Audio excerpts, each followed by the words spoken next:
And so on and so on. And so on and so on. And so on and so on. And so on and so on.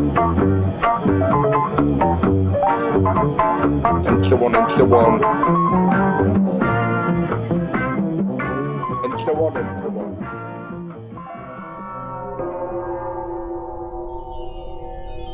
Ideology is not simply imposed on ourselves. We, in a way, enjoy our ideology. All right, we are back. Welcome to the Žižek So On Podcast. Today we're speaking with acclaimed film director Sophie Fiennes about her work with Slavoj Žižek. Sophie is the director of Hoover Street Revival, The Pervert's Guide to Cinema, Over Your City's Grass Will Grow, The Pervert's Guide to Ideology, Grace Jones, Bloodlight and Bammy, and most recently, 4 Quartets. Consider supporting us on Patreon. You get access to many more episodes, the Discord, but most importantly, the 4-month course that just wrapped up with Professor Matthew Flisfetter on Žižek's 1991 text, For They Know Not What They Do, Enjoyment as a Political Factor. And a big thank you to all of the Patreons who have supported us over the last 3 years. Bye-bye. How did you first encounter film? What drew you to it? I think I just came to it as being hugely affected and excited by film. I remember it was a very vivid experience. I was babysitting, living in the countryside. And, you know, in those days, you switch on the TV at 9 o'clock and the children are asleep and you're in someone's house for the next 3 hours. And you think, well, what's on the telly? And, you know, I was fortunate enough to switch on the telly and it was The Enigma of Caspar Hauser, the Herzog film, which starts with this blowing corn, this image, this really held image of this field of corn and this movement of the corn and this duration in this moment of you know, taking you in through this shot. That was a kind of like road to Damascus moment, a revelatory moment. And I was in, and I was fascinated by the quality of Bruno S. and the whole world of the film. And I just remember going back home, sort of, you know, through the damp, rainy lanes of Wiltshire. And my mother kind of had picked me up to take me back. And I was being about 14 or 15. And I remember just thinking, I want to do that. Like that. It was like a hand reaching out from the set, you know, TV set and pulling you in by your collar and going, come on, you know. And I remember thinking, but I'm a girl. I'm sure this is what men do.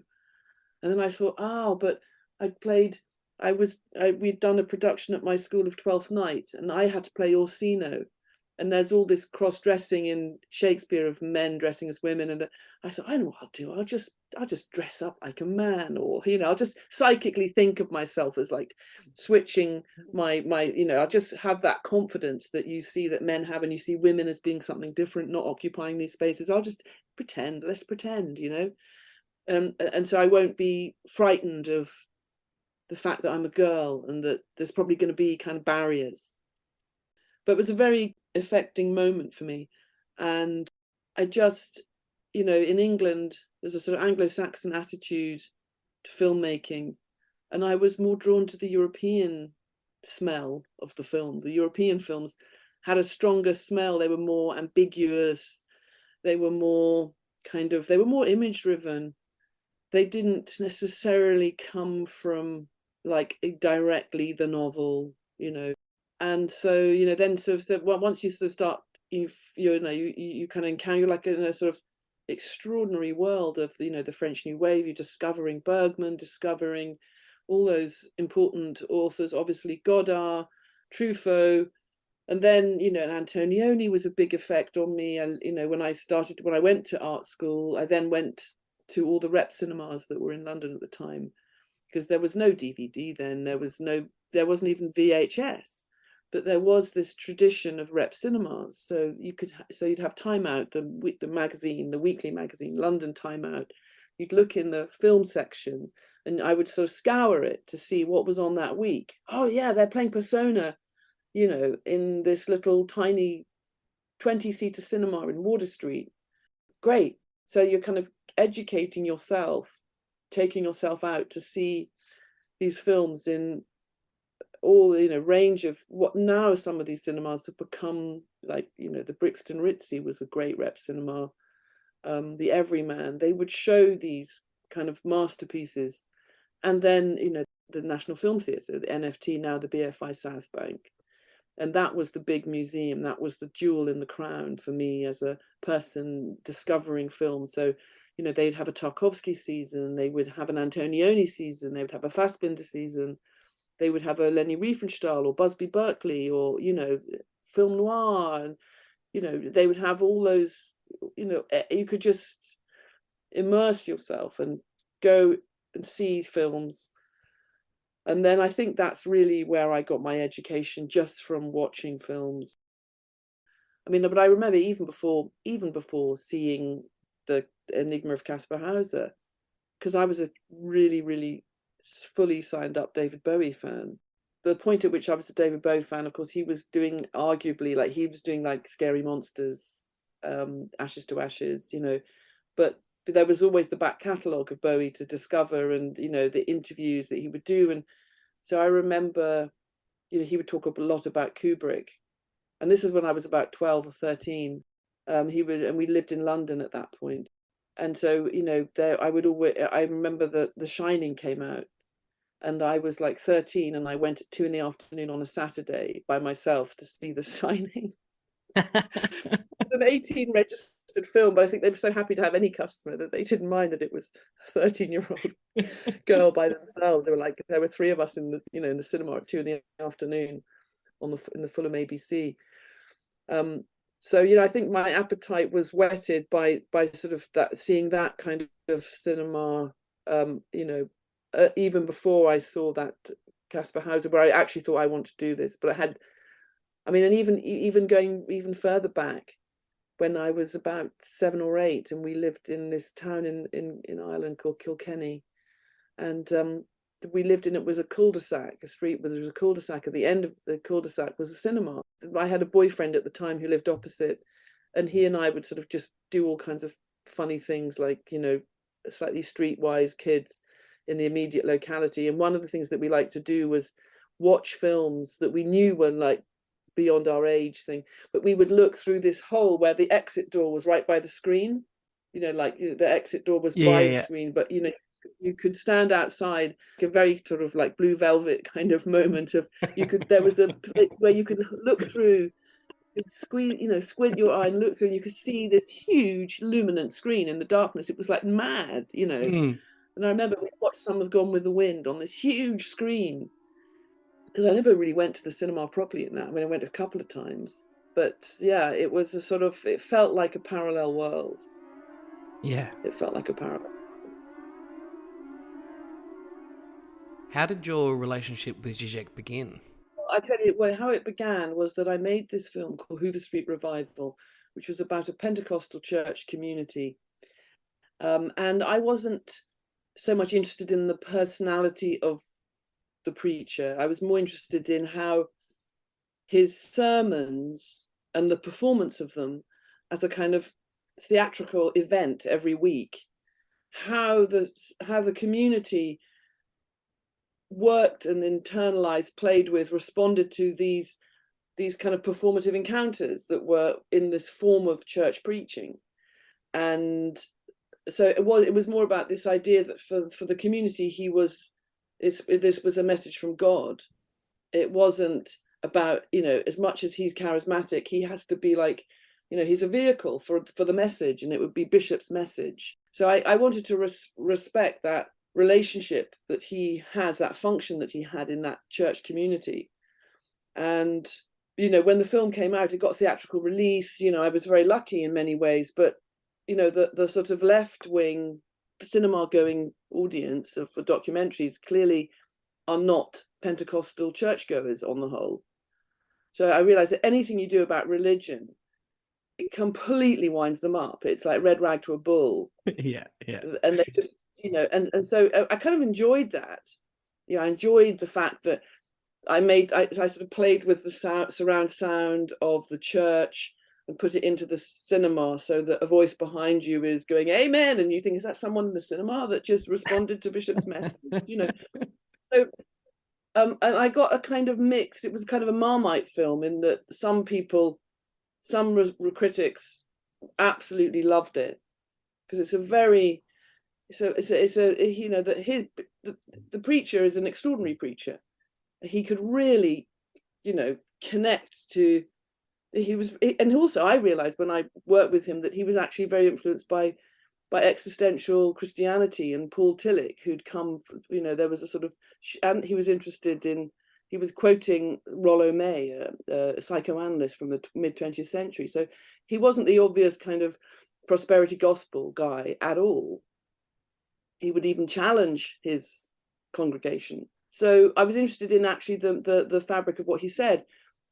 And then I was frustrated by how the critical response was but then I was having a coffee with a friend of mine. This is where conversations are always so important.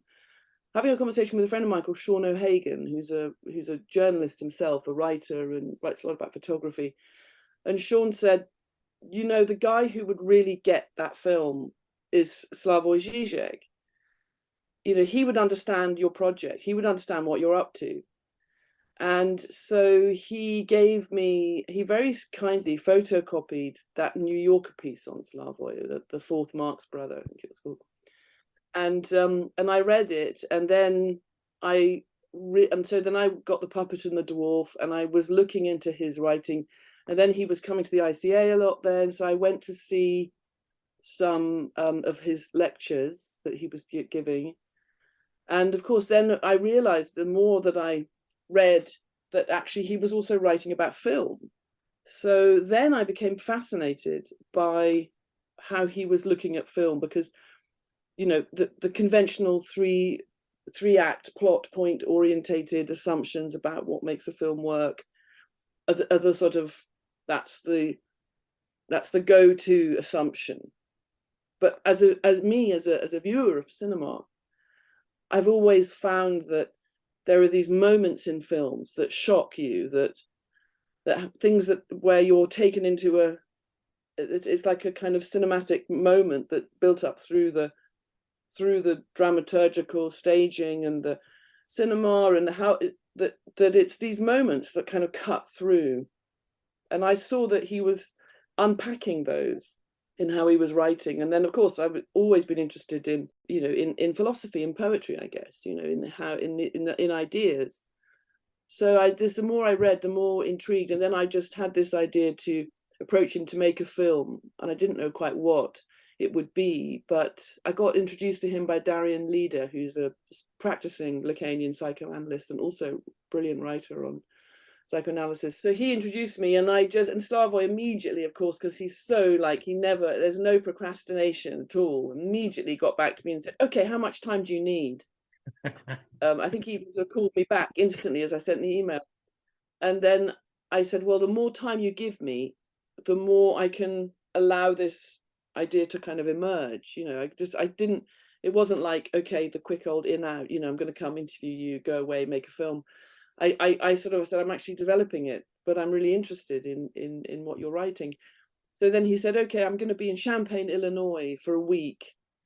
And if you can I have to see students in the morning, but then I have the afternoon is free and we can meet. So we met every day.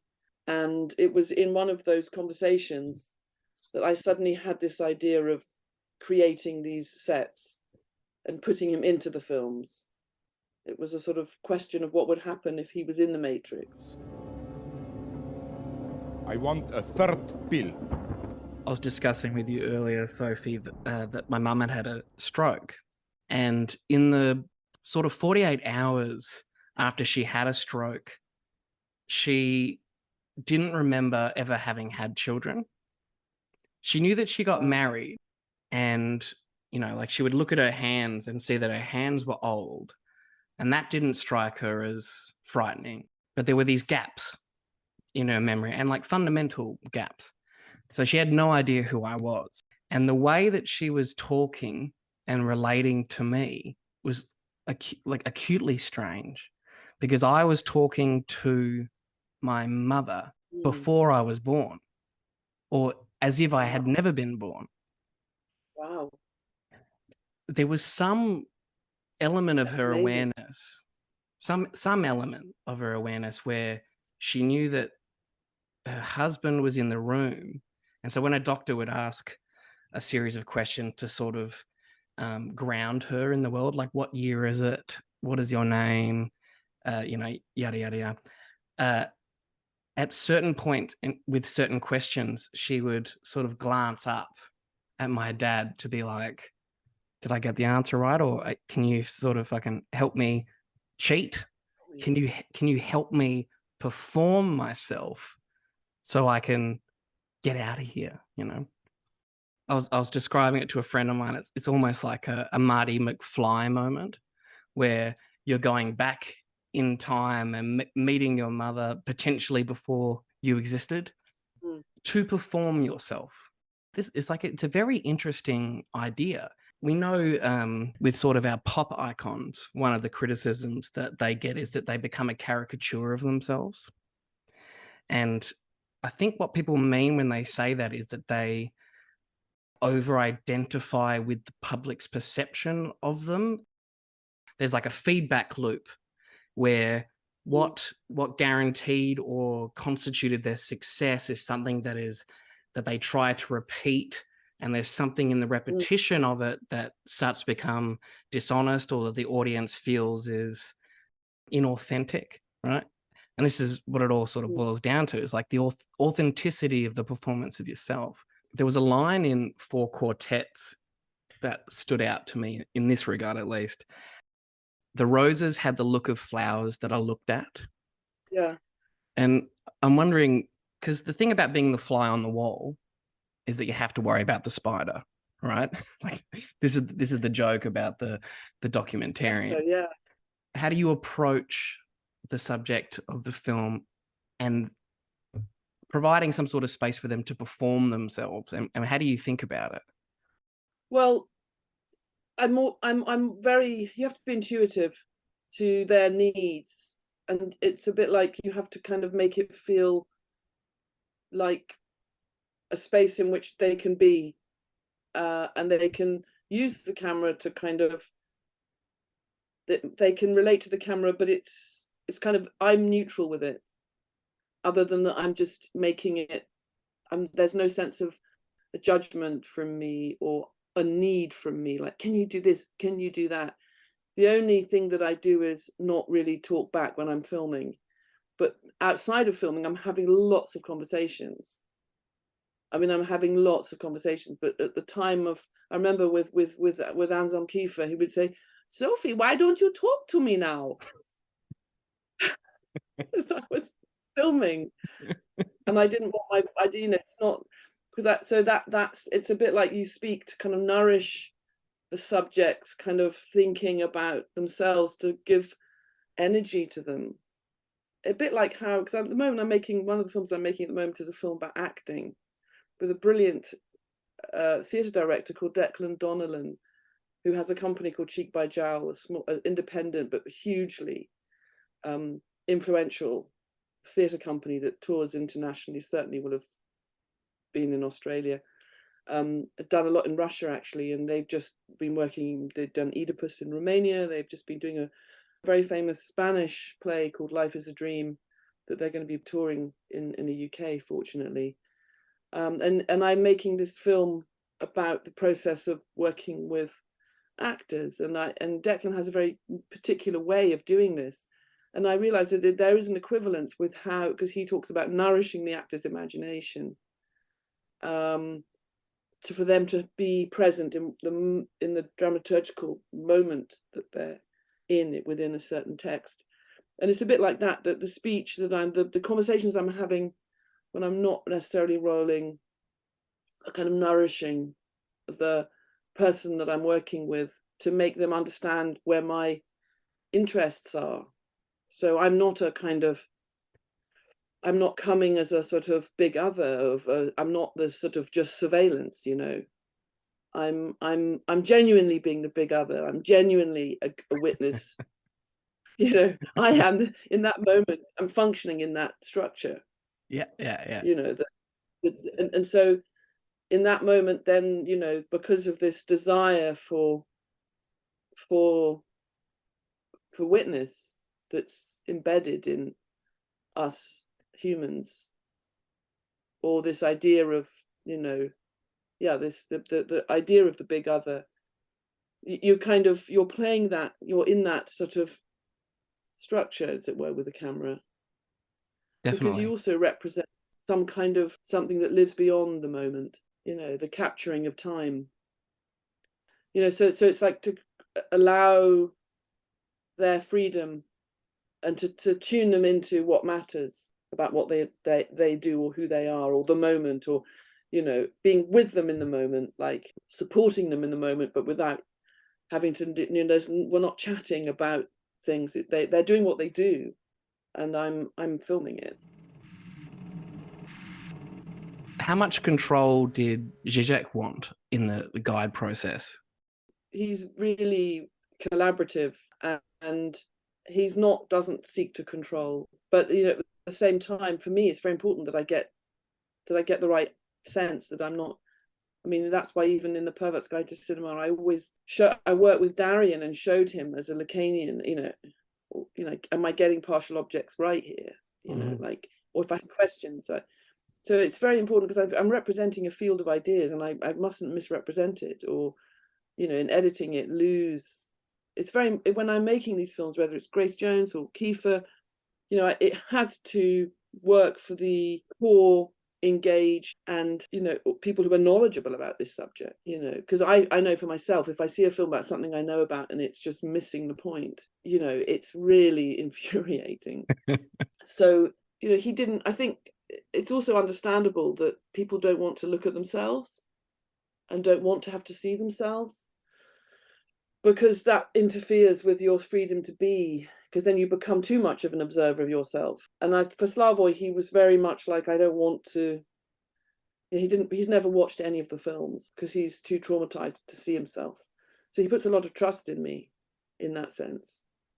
But I also think part of his Dasein, part of his way of being in the world, is to not try to control, but to be open and to be kind of, to engage. That's part of, I think, although he would say it's not completed, his analysis, but his extraordinary punctuality, like he will never be late. That thing of being present for someone in that moment, that's an impressive part of him as a person, to not try to control me, but to support and trust. But, you know, sometimes increasingly he's become more and more kind of participating in the development of it. The first film, I sort of stole from every idea that I got excited by, and I just was like, you know, a child in a sweet shop, and just like, these ideas they really turn me on, and I feel actually this is an important counter argument to the ideas of plot points and 5 acts this and that. It's actually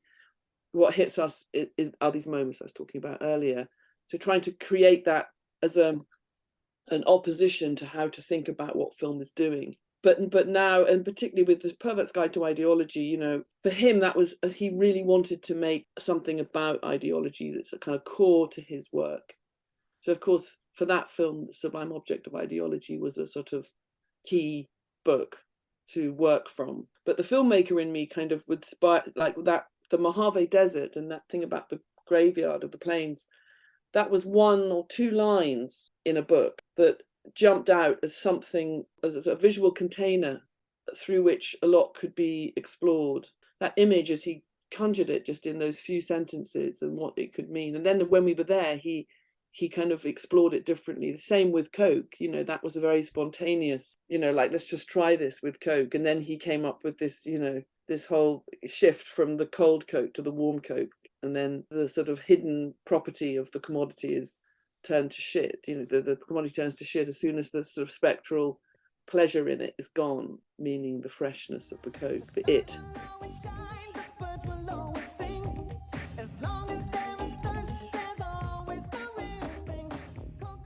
Oh my God, one is thirsty in the desert and what to drink but Coke. So let's have a drink of Coke. It's getting warm. It's no longer the real Coke, and that's the problem. You know, this passage from sublime to excremental dimension. When it's cold, properly served, it has a certain attraction. All of a sudden, this can change into shit. It's the elementary dialectics of commodities.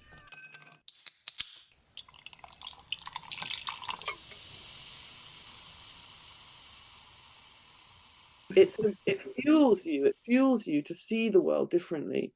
So when I was working, I could take a lot of theory, and including Foucault actually, on sex.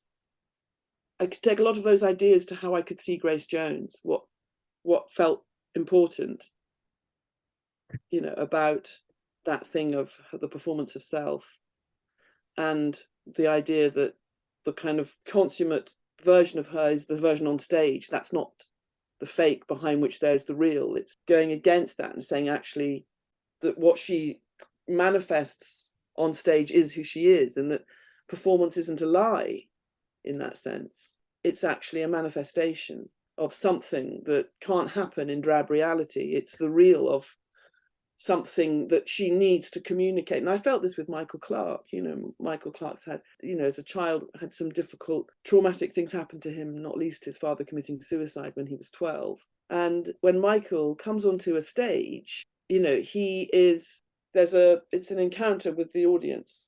And I always remember him saying something to me about performance, which is, if I go onto a stage as a dancer, you know, I might be kind of semi-naked or whatever, and there's you know, however many people sitting in the audience, they're just a big block of people. They're not seen. I'm seen, and I could feel very vulnerable in that moment because everyone's looking at me. But what I do is I get on stage and I turn that vulnerability 180 degrees, and I make them vulnerable. I push the vulnerability onto them.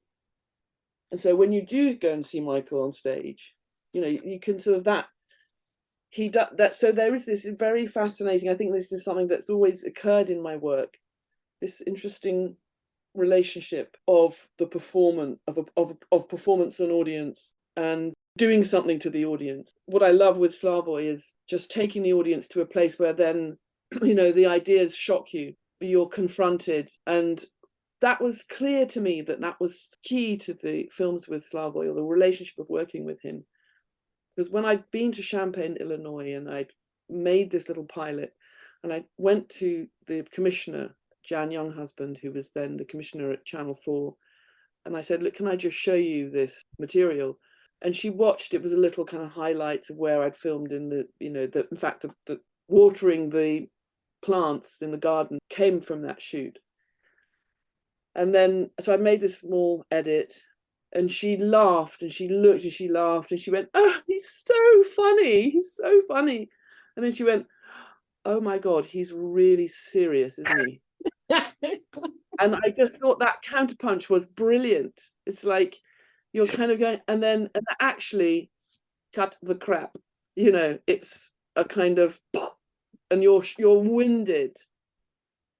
And I do like creating that. It's like, I think Four Quartets does that too. It's a sort of, you know, that poem is taking you to a place that's terrifying, but kind of essential to confront. That's why I feel it's a bit like the meteor in Melancholia. It's coming at you, and it's like, but you can't avoid it. And so I do like to kind of, I do find that exciting in the edit to kind of create that sense of confrontation, a shock to the system. It's not just an idea, it's kind of physical. Yeah, this reminds me of something I read the other day. Bruce Willis in Die Hard 2. He'd had this conception of himself and the character that he was a very serious and, you know, like suave action hero, right? And in order to get on board for the sequel, he said that there can be no smiling and no jokes. And the director was thinking, what the fuck is wrong with you? Like, this is the appeal of the character, is that he has these sort of sardonic lines and whatever. And so they agreed to shoot 2 versions of the film, one to placate Bruce and then the other secretly, right? And so they're filming something and it's like cut, and Bruce would smile to somebody outside of the frame, and they were keeping all of this footage, and that was in the final edit. The film is composed of all of these moments of Bruce's naturalness. Like, it's a wonderful entry into this idea that even the person immersed in the film has no idea what the final edit is going to be, and you as an editor, it's the discovery process, right? Yeah, absolutely. That's what I love about it. I mean, you need to, it's initial condition dependent. You need to create your luck by thinking as kind of tenaciously and broadly and creatively, and and sort of thinking about the consequence of things and trusting yourself, in that process to then see what you got. I mean, with working with Slavoj, we never have a script, but I do have sort of pillars of ideas or lines of ideas, but then I hand it over to him, and then he might spontaneously try something, or I might say after a take, this I don't understand these 2 bits, these 2 points that you make, or I might be missing what I felt from reading something that felt fundamental or very kind of critical, and then he's not said it, and then that's why I have my theory continuity, who says, oh, he missed this bit, and then he gets furious again. What do you mean? We have to have theory continuity so that we know what has been said, and whether what I feel is crucial somehow that I need, that he needs to put into the line. But we allow it to be spontaneous in that way, but within a parameter. And I think it's great that story about Bruce Willis, because it shows how even in making fiction cinema, that it's still a process that is kind of responsive and intuitive, and the director, that's a sign of a good director, that they're not just painting it in by numbers, which is what always put me off making fiction, was this idea that you have a script and then you simply carry it out. I was just going to say this thing, the truth I said, you throw the script away on the first day of shooting. Of course, the French New Wave, and then people like Cassavetes, and they were all much more between trying things and experimenting. They were filmmakers before there was genres, and now everyone thinks in terms of genre. And I find that sort of limiting and depressing, because for me it's filmmaking. I mean, obviously there are fiction stagings with actors, and then there are other ways of making films, but I think everything got conveniently packaged into genres quite a few decades ago.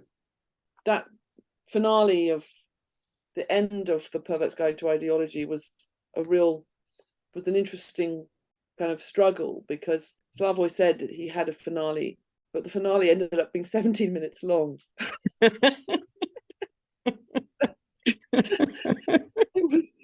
It's like half the length of the film, or a quarter of the length of the film. Yeah, so but that point about possibility, impossibility, it's a great point. In fact, have you seen the Jameson, or have you read the Jameson, Towards an American Utopia? Yeah. Do you know I've that? got it here. That was really interesting, that point about, well, there's many points that are made, but one being this idea of how social, like national conscription that would be social. For instance, in the UK, if you have money and your children go to private school, you get this kind of certain education that's going to get you through systems in life, while the majority of the people going to estates are now academies, which are the new forms of education, which are business models. They're not really about education, they're about business management. They're really tech driven in terms of how you're related to your performance is just measured on pie charts. Teachers don't even mark your work, you're meant to mark it yourself. The only thing they mark is your testing. It's really frightening what's happening to education. This idea, Jameson's idea of having conscription where everyone would have to be involved socially together, would be brilliant, because you would dissolve these barriers that exist in the model that's based on people's economic ability to choose, as opposed to those who don't have that, which is the majority of people. There are so many ways that this idea, I'm amazed that because it's the sort of idea that actually would seem to be a right-wing idea, having national service. But coming from Jameson, a real kind of Marxist, that it understands that if you do want communism, you have to make people a community, and you have to, if you want people to understand people have to get to meet each other. Children, young people emerging, if they just go through, education itself has become something that people with means can stay in until their late 20s. So this really important formative period of maybe making stuff and being in the world doesn't happen.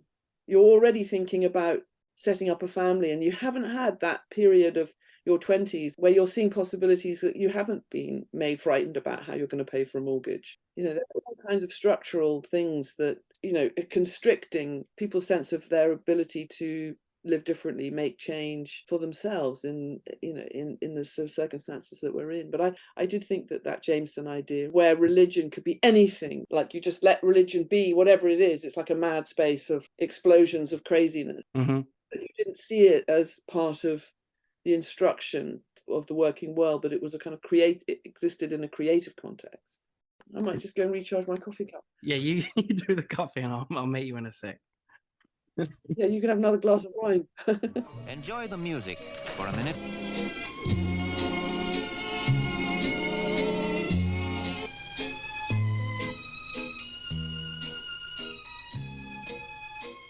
Because a lot comes with that.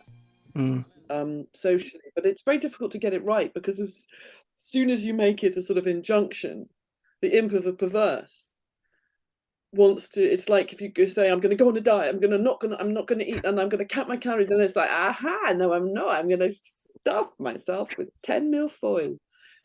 It's like humans. This is the problem. It's like, it's not as easy as just saying you can do that and you can't do that. So policing human behavior, you can't just order it up. It has to be something that it has to be born out of relationship. And this is what I see as actually being lost and being atomized by, yes, it's great that we can have this conversation. You're on one side of the world, I'm on the other side of the world. It's great, but it's at the same time, there's a lot in the technology which creates isolation. And I think we do have to be really alert to what we're losing. And I think that Bifo Berardi is writing fantastic. He's written a lot about this. That's also really, really fantastic, really great, like his and phenomenology of the end and futurability, looking at the impacts of the technosphere and the question of the capitalization of our imaginations, of us as sort of the non-material, non-sellable parts that are sold, and how we're subjecting ourselves to this. And have you read into his stuff at all? I've never even heard the name before. You're joking. Oh my God. Bifo Berardi. Bifo, Bifo. Bifo is his nickname. Oh my God, you're gonna be like a pig of shit. Yeah, nice. His book is called and phenomenology of the end, because his point is that and it will go on. We will not have this convenient collapse of our reality, of which human beings have sort of constructed but in fact it's the ongoingness of how we adapting to the ongoingness of the reality of what is ongoing, the and. Cool. ... Yeah. And it's a really good book. And you can see some of his lectures. He's Italian. He's responding a lot to the sort of the impacts of what he calls the technosphere. For me, along with Slavoj, they're two people whose work I really feel, I don't know, it helps put a perspective on things. It sort of makes sense to me, as much as the Žižek, the jester, the Elvis of cultural theory, all these kind of sort of tropes that get thrown at Slavoj. Actually, I think that, he's much more serious, like the woman that Channel 4 saw, but he just happens to have this kind of brilliant Monty Python kind of understanding of how to use humor. He has that instinct. Satire is the most biting form of political or ideological critique, and Monty Python, brilliant in how they could use humor. I don't think that humor negates kind of seriousness at all. It's a necessity of how to get into these ideas that the humor kind of a great component. I mean, I think that's actually another thing that I think is interesting in it, that Slavoj doesn't play these male games of power. He kind of undermines that sense of himself that it could be by making jokes, and he doesn't manifest a sort of like Badiou is the opposite. He's completely he's so patriarchal and kind of, sort of impenetrable quality to him as a person. He doesn't give anything away of himself as a speaker, but there's something, Slavoj is a sort of like a hysterical, has a hysterical quality. I was asking him about the AI generated conversation with him and Herzog. Then suddenly I had a terrible nightmare.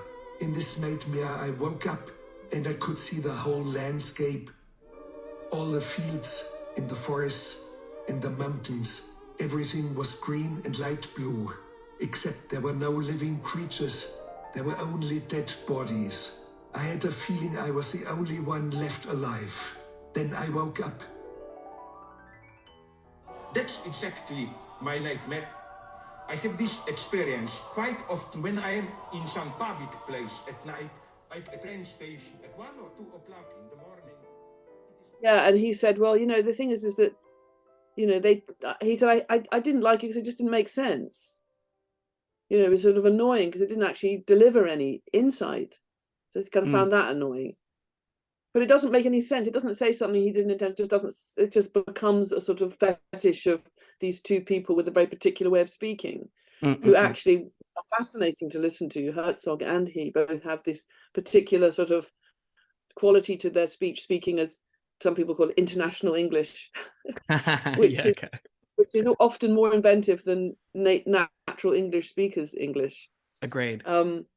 And so, but his other point was that they cut out all my ticks and all my sniffs and all that they're not included. So I thought that was quite funny. And also that he and Herzog are thinking of having a real conversation. Oh, really?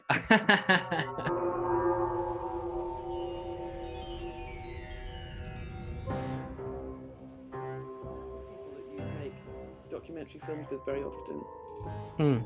And with Slavoj, of course, it's like I just get, it's like so the nourishing nature of throwing yourself into this world of his thinking is an extraordinary place to be.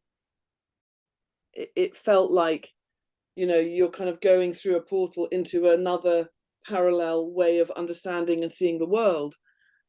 And sometimes these insights, and Lacan himself choosing like the big other, these quite simple language deliberately to not mystify it, to make a very simple linguistic model that opens up kind of infinite, like with no kind of possibility to ever kind of end, a way of seeing that in the world and understanding the world through this framework of thought. That Slavoj himself is a kind of very, he's like an art. He operates with this instinct for theory that's not unlike the way an artist might work, or it's not. He's not bound. I think that's why people find it perplexing who think, well, no, history should be this, and those are the facts. We know. Stop messing it around. Stop confusing us with. But it's, to me, the sort of equivalence is a bit like when people who are critical now, the trend of being critical of Slavoj. Sometimes it feels it's a bit like saying to Picasso, but women don't look like that. Why are you drawing? Why are you making this painting of women don't look like that? And it's like, well, that's not the point, because there's another sense in which this experience of being female or encountering the female might feel like that. I remember once being on, actually it was when we were, I think, arriving or departing from LA, actually from the Pervert's Guide to Cinema, because we went to interview David Lynch, because initially when I had constructed the idea of the Pervert's Guide to Cinema, presented it to Channel 4, there was no way that they could understand that this could work just with him talking about film. So I put in this, I said, we'll interview Walter Murch and we'll interview David Lynch and we'll interview, and that made it all seem safe and normal. And then when I shot the material, I was like, we don't need any of those people. We're coming from this particular place. They're not part of this film. And I was very confident about that. I said to the producer, look, we don't need to go and interview David Lynch. It's fine, let's not go. And he said, well, we said we should go. So we did this crazy trip to LA where we thought we had the David Lynch interview, and he pulled out 10 minutes before. I think he was terrified of actually this encounter with Slavoj. Slavoj was so relieved. He didn't really want to, he couldn't trust himself in this encounter with David Lynch. But it didn't happen. But we had this great trip in LA, and in fact, through my connections in the sort of Hollywood, I think through agents, we discerned that Dennis Hopper was filming nearby. So we went and met Dennis Hopper and had lunch with him. Whoa. And we went to the set, and it was the funniest experience, because Dennis Hopper was like radically Republican. Yeah. Incredibly right wing. And he had this hippie assistant who had this long hair, who was like, and he was a bit like Lear's fool, he was coming up and saying to Slavoj, I know what you're doing. He doesn't get it. I get it. But he, and Dennis Hopper was this slightly kind of emaciated version of himself. And Slavoj was saying to me, oh, so Daddy doesn't need to fuck. Daddy looks rather exhausted. Oh, Mommy loves you. Baby wants to fuck. And then we sat in the set and we watched them filming, and what they were filming was a replica of the war room at the Pentagon or something. It was like this replica of the White House, and Dennis Hopper was playing a sort of hawkish person in the American military, and there were all these talks about but they were basically having a discussion about black operations going into Iran. It was one of the so surreal and Slavoj, and I sat there watching. But that was just one of the. But I remember when we were leaving LA, and I said to Slavoj, God, when I get into filmmaking, everything I see, I think, how would I frame that? How would I frame that? Where would I? And he said, that's like me with theory. Everything I look, I start building theories in my mind, whatever I'm looking at, there's something, it's almost like the whole world is sort of little object A, kind of provoking this need to respond theoretically. Sorry, that was a bit tangent via Dennis Hopper. A friend of mine had an affair with him in the early 70s, German friend of mine. And she said it was so exhausting because he just was obsessed by cunnilingus, and it was just all he wanted to do all the time. Take it after a while. Get off. Exhausting. I love that.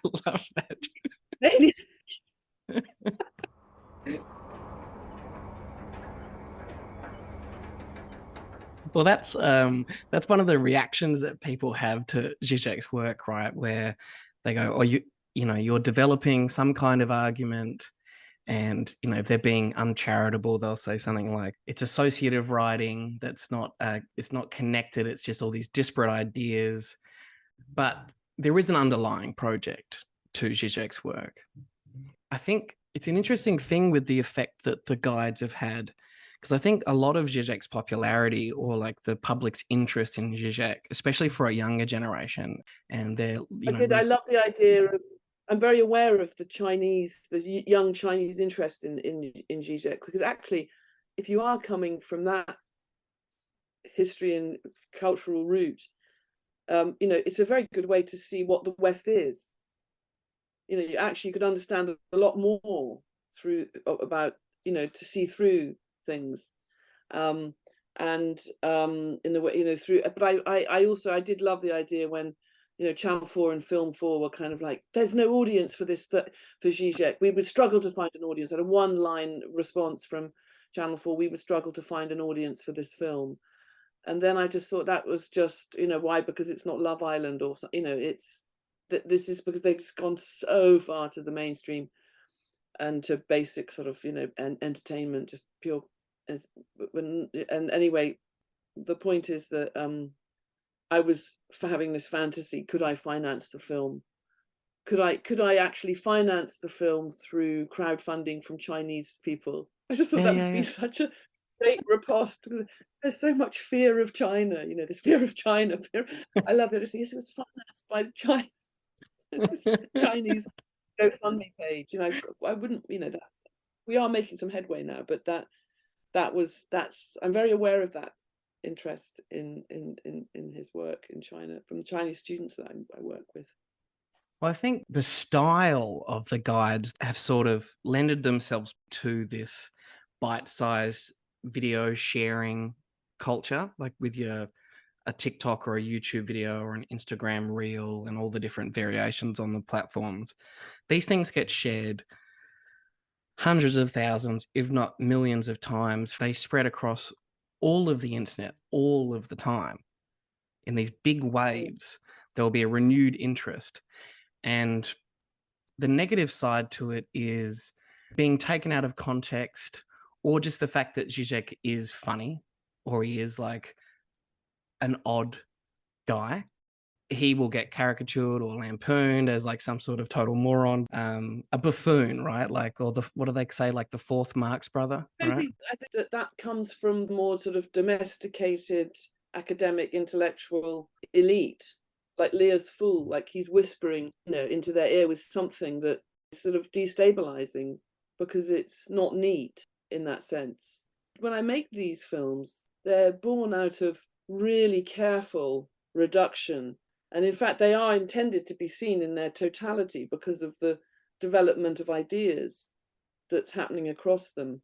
And the only thing I would say about, the young people that I encounter that see bite-sized bits and see things, in fact, the Jordan Peterson conversation, that drew a lot of people into an awareness of Slavoj that they hadn't had. We can think that we know the impact that he has, but outside of a certain environment, I mean, a lot of in the film industry weren't really aware of him. People would say to me, "So where did you find this guy?"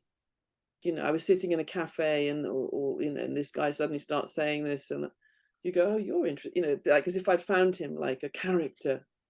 Right. And I was going, "No, he's an intellectual. He's a psychoanalyst and philosopher." It's like there's a lot of, you get, as much as there's waves that go through based on a certain algorithm that who knows what, there's also just huge areas of disconnect. That's part of the new world, the brave new world that we're in, where everything is shifting. There isn't an obvious structure for where you can find what you want to find. Everything is like it's like a big washing machine. It's always slightly horrific to think that there's just some short bit that's kind of bouncing around when that it's all very carefully constructed and extracted from reading, figuring out how it can work as a film.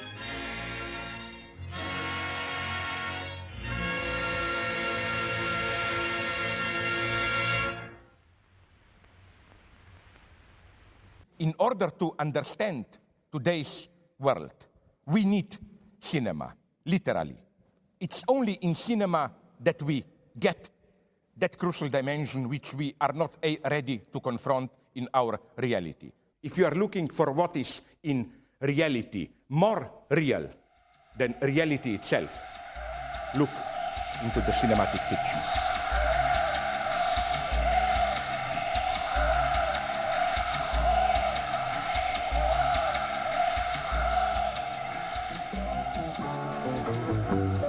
And so on and so on.